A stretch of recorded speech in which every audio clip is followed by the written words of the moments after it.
Abro mão do meu eu, de tudo que há em mim.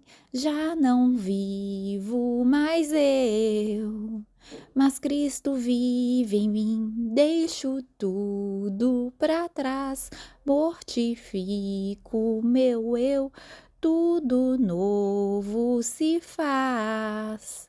Nova vida com meu Deus. Bom dia, amados! Bem-vindos a mais uma segunda-feira sapiencial. Esse louvor maravilhoso chamado Cristo Vive em Mim tem tudo a ver com a continuidade do nosso tema sobre a morte, que na realidade o que estamos querendo transmitir para vocês é que tem jeito para tudo, inclusive para a morte, ou seja, existe vida além da vida.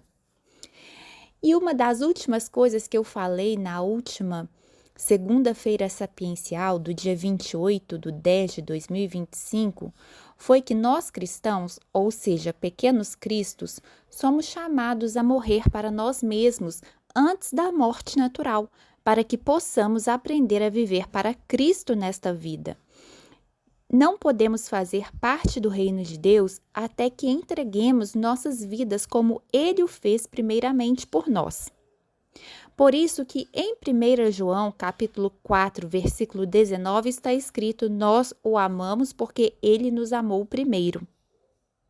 Ou seja, Deus quer de nós reciprocidade, relacionamento, tendo Ele dado para nós a primeira demonstração de amor, entregando seu Filho unigênito na cruz para nos redimir de nossos pecados, pois Ele era 100% santo. Como o salário do pecado é a morte, conforme está escrito lá em Romanos, e Ele, Jesus, é livre de pecado, foi o único capaz de transcender a morte, passar por ela e superá-la. Por isso que hoje ele vive. E esse raciocínio é extraído das seguintes passagens. Romanos capítulo 6, versículo 9, que diz: sabemos que Cristo, tendo sido ressuscitado dos mortos, já não morre. A morte não tem mais domínio sobre ele. Depois, em Apocalipse, capítulo 1, versículo 18, eu sou o que vive, estive morto, mas eis que estou vivo pelos séculos dos séculos, e tenho as chaves da morte e do inferno. Depois, em Romanos, capítulo 6, versículo 23, pois o salário do pecado é a morte, mas o dom gratuito de Deus é a vida eterna, por Cristo Jesus nosso Senhor. É a vida eterna por Cristo, quer dizer, por meio dele.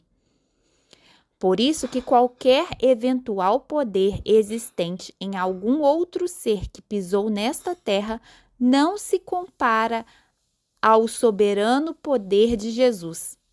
Senão existiriam relatos de outros que venceram a morte também. O que não existe, não é mesmo? E percebemos isso, que Deus Pai quer de nós relacionamento e reconhecimento de que seu único Filho e suficiente Salvador, pela passagem de Romanos 10, capítulo 10, versículos 9 e 10. Afinal, ele deu o primeiro passo em direção à nossa salvação. O mínimo que nos cabe fazer é reconhecer e sermos constrangidos o suficiente pelo caráter de Cristo a imitá-lo, assim como o apóstolo Paulo foi imitador de Cristo, como ele mesmo já disse. Então, lá em Romanos, capítulo 10, versículos 9 e 10 diz: se com tua boca confessares o Senhor Jesus e em teu coração creres que Deus o ressuscitou dos mortos, serás salvo. Porque com o coração se crê para a justiça, e com a boca se faz confissão para a salvação. Vejam, com o coração se crê para a justiça, e com a boca se faz confissão para a salvação. O que quer dizer essa parte final, esse versículo 10? Quer dizer que tem que ter integração entre o coração e a boca. Não adianta falar da boca para fora, confessar Jesus como único e suficiente Salvador, sem sentir, sem também crer verdadeiramente. Logo, aceitar Jesus como único e suficiente Salvador é crer verdadeiramente nisso com a completude do seu ser, com o seu emocional, com o seu racional, enfim, com a alma. Pois, como eu disse no devocional anterior a este, a alma é a sede da razão e da emoção, onde reside os nossos desejos, o nosso intelecto, o nosso livre-arbítrio. Não pode haver dúvida, pois dúvida significa divisão. Tem que ser inteiro, completo, integral, para você ter força o suficiente para agir em conformidade com os seus ensinamentos, ou seja, com os ensinamentos do Pai. Pois ele nos transmitiu a mensagem do Pai. Ele, que eu digo, é Jesus, nos transmitiu a mensagem do Pai. Veja, lá em João, capítulo 12, versículos 49 e 50. Não falo com a minha própria autoridade. O Pai que me enviou me ordenou o que dizer. E eu sei que o mandamento dele conduz à vida eterna. Por isso digo tudo o que o Pai me mandou dizer. Aqui é Jesus falando. Depois, lá em João, capítulo 14, versículo 24, Jesus diz: quem não me ama, não guarda as minhas palavras. E a palavra que ouvistes não é minha, mas do Pai que me enviou. Ou seja, o que ele quer dizer aqui que quem não o ama não guarda as suas palavras? Quer dizer que não pratica. Guardar aqui é no sentido de praticar, não é de colocar numa gavetinha e guardar, ter o conhecimento sem prática, não é isso. E como sozinhos não conseguimos dominar as paixões da nossa natureza caída no mundo que traz tanto apelo às paixões da carne, se cremos em Jesus, ele liberta para nós o Espírito Santo, o penhor crístico dentro de nós, como está escrito em Coríntios. É o Espírito Santo que nos dá força para vencer as tentações desse mundo e fazer o Espírito prevalecer sobre a carne. E o que significa penhor? Eu disse que o Espírito Santo é o penhor crístico dentro de nós. O que é o penhor? O penhor é um bem dado como garantia.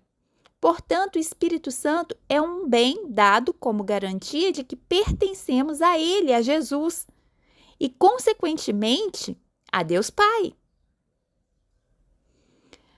Lá em 2 Coríntios, capítulo 1, versículos 21 a 22, diz: mas aquele que nos confirma convosco em Cristo e nos ungiu é Deus, o qual também nos selou e nos deu o penhor do Espírito em nossos corações.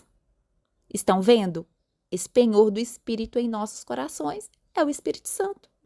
É o Espírito Santo que nos convence do pecado. É o Espírito Santo que nos convence de confessar Jesus como o único e suficiente Salvador. Porque, como eu disse aqui acima, onde que está? Peraí, só um instante. Aqui, ó. Lá em Romanos 10:10. Porque com o coração se crê para a justiça e com a boca se faz a confissão para a salvação. Quando diz que com o coração se crê para a justiça, somente consegue se crer para a justiça com o coração quando se tem o penhor crístico no coração, que é o Espírito Santo. Estão percebendo como está tudo concatenado na Bíblia? Um versículo se complementa no outro e a gente consegue estabelecer um raciocínio bem profundo e coerente da palavra de Deus. Pois bem, lá em Efésios capítulo 1, versículos 13 a 14, temos: em quem também vós, depois que ouvistes a palavra da verdade, o evangelho da vossa salvação, tendo nele também crido, fostes selados com o Espírito Santo da promessa, o qual é o penhor da nossa herança. Quer dizer, é a garantia da nossa herança para a redenção da possessão de Deus, para louvor da sua glória. Se nos unirmos a Jesus em sua morte, seremos livres do pecado, através dele. Foi esse poder supremo concedido ao Filho unigênito que o profeta Isaías previu antes da vinda de Jesus. Esse poder é o que vemos lá em Isaías, capítulo 53, versículos 4 e 5. Então, Isaías já estava prevendo a vinda de Cristo. Salvo engano, Isaías viveu 800 anos antes de Cristo, aproximadamente. Então, vamos lá. Verdadeiramente, é o que está escrito lá, Isaías 53, 4 e 5. Verdadeiramente, ele tomou sobre si as nossas enfermidades e as nossas dores levou sobre si. E nós o reputávamos por aflito, ferido de Deus e oprimido. Mas ele foi ferido por causa das nossas transgressões, e moído por causa das nossas iniquidades. O castigo que nos traz a paz estava sobre ele. Então, o castigo estava sobre Jesus, para ele nos trazer a paz. E pelas suas pisaduras, quer dizer, pelos seus ferimentos, pelos ferimentos que Jesus sofreu na carne, quando foi crucificado, nós fomos sarados. Por quê? Porque ele era imaculado. Ele não tinha pecados para sofrer o que ele sofreu. Ele sofreu por nós. Então, ele se fez sacrifício por nós. Portanto, temos o livre arbítrio de escolher viver a vida eterna com Cristo ou vivermos separados dele. Assim como Adão e Eva tiveram a escolha de comerem ou não o fruto da árvore do bem e do mal. A escolha representa uma faculdade da alma, mas a consequência é inevitável e conforme a sua escolha, a consequência ela será negativa ou positiva. Como em Adão todos morrem, assim também em Cristo todos serão vivificados. Isso está escrito lá em 1 Coríntios, capítulo 15, versículo 22. Mas a vida em Cristo é morte para tudo o que não é semelhante ao caráter dele. Ser cristão, ou seja, pequenos cristos, como eu já disse, que é o significado da palavra cristão, é transpor a segunda morte, que no caso é transpor os desejos da carne em vida e, consequentemente, transpor a segunda morte quando do juízo final. Antes da primeira morte, ou seja, isso é antes da morte do corpo físico. Lá em 1 João, capítulo 2, versículo 16 e 17, temos: pois tudo o que há no mundo, a cobiça da carne, a cobiça dos olhos e a ostentação dos bens, não provém de Deus, não provém do Pai, mas do mundo. O mundo e a sua cobiça passam, mas aquele que faz a vontade de Deus permanece para sempre. O que quer dizer que quem faz a vontade de Deus permanece para sempre? Quem faz a vontade de Deus tem a vida eterna. Mas para você saber qual que é a vontade dele, você terá que se relacionar com ele. E não existe outra forma de você se relacionar com ele, conhecê-lo, a não ser por meio da leitura da palavra dele. Foi o que ele nos deixou. Sobre quem ele é. Foi a forma como ele se expressou através da palavra dele. Portanto, amados, quando vocês conhecem as regras, vocês passam a fazer escolhas mais inteligentes. Não porque vocês sejam bonzinhos ou boazinhas, mas porque vocês passam a enxergar tudo de um patamar superior, mais longínquo, não limitado à visão terrena, e pode escolher as consequências que quer experimentar em suas vidas além da vida. Se não for ainda por amor genuíno a Deus, se vocês ainda não compreenderam a magnitude de tudo, e eu confesso a vocês que nem eu compreendi tanto quanto deveria, inclusive porque eu preciso me debruçar mais na leitura das Escrituras. Mas por temor reverencial e por uma fé inteligente diante do pouco que eu já aprendi, eu opto pelo caminho e consequências a que quero me submeter. E vocês? Qual caminho vocês escolhem? Até a próxima segunda-feira sapiencial. Curtem, compartilhem, ativem os sininhos porque está cada vez mais sensacional.